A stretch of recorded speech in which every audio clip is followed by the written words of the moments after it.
les femmes demeurent la variable d'ajustement d'une politique familiale et d'un marché du travail qui peinent à se mettre en cohérence. En l'état actuel, la parentalité s'apparente à un verrou à l'égalité.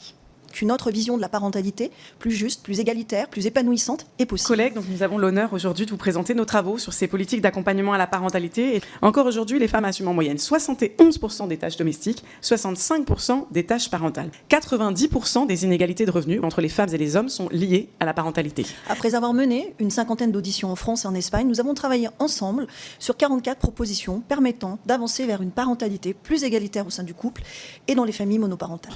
En s'inspirant du modèle espagnol, nous proposons donc que le congé paternité soit progressivement porté à 16 semaines, comme le congé maternité français. Donc nous, on fait le pari qu'avec notre réforme du congé paternité, vous avez 6 mois garantis pour l'enfant avec ses parents, si les deux parents le prennent. La santé des mères doit aussi faire l'objet d'une attention particulière. Le suivi post-partum doit être adapté à leurs besoins, qui touchent 10 à 20% des mères dans les semaines suivant la naissance de l'enfant. Juste sur le postpartum, on propose aussi d'étendre le congé aidant au conjoint ou à la conjointe d'une mère en dépression postpartum. Alors, nous pensons aussi qu'il faut mener une réflexion sur l'organisation du travail, que ce soit les horaires atypiques ou les horaires de réunion. Il y a un vrai sujet d'adapter le travail aux impératifs de la parentalité. C'est une problématique qui est d'autant plus cruciale pour les mères solo.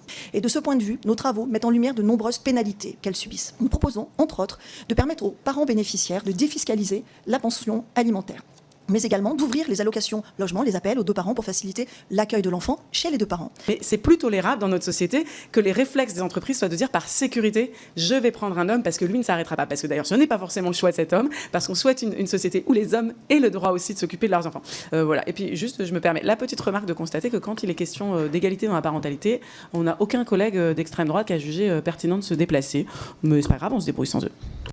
Merci, chers collègues, pour ces travaux, la façon dont vous nous en avez rendu compte. Je tiens à saluer la qualité de ce rapport et la justesse des recommandations qu'il formule. Merci à vous, collègues, pour ce travail précieux et complet, qui, je crois, était un peu nécessaire en ce moment pour pouvoir avancer un peu sérieusement sur la question de la parentalité. Je tiens à féliciter les rapporteurs pour la qualité de leur rapport. Je veux vous remercier pour ce travail parlementaire que vous avez mené ces derniers mois. Je vous propose donc de soumettre au vote la publication de ce rapport.